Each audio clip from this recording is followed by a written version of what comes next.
এটার মধ্যে আমি পেঁয়াজ বাটা দিয়েছি, কিন্তু রসুন বাটা দিইনি। রসুন দিইনি এই কারণেই, পেঁয়াজ রসুন সব একসাথেই খেলে পরে এখনকার অনেকেরই সমস্যা হয়, তাই রসুন ছাড়া দেখিয়েছি।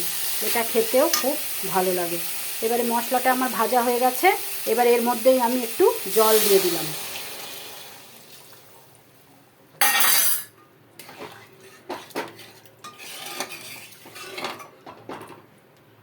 আমার আলুটা সিদ্ধ আলু, বেশি সময় লাগবে না। এর ওপরেই আমি একবারে ডিমে যেগুলো ভেজে রেখেছিলাম সেগুলো দিয়ে দিলাম।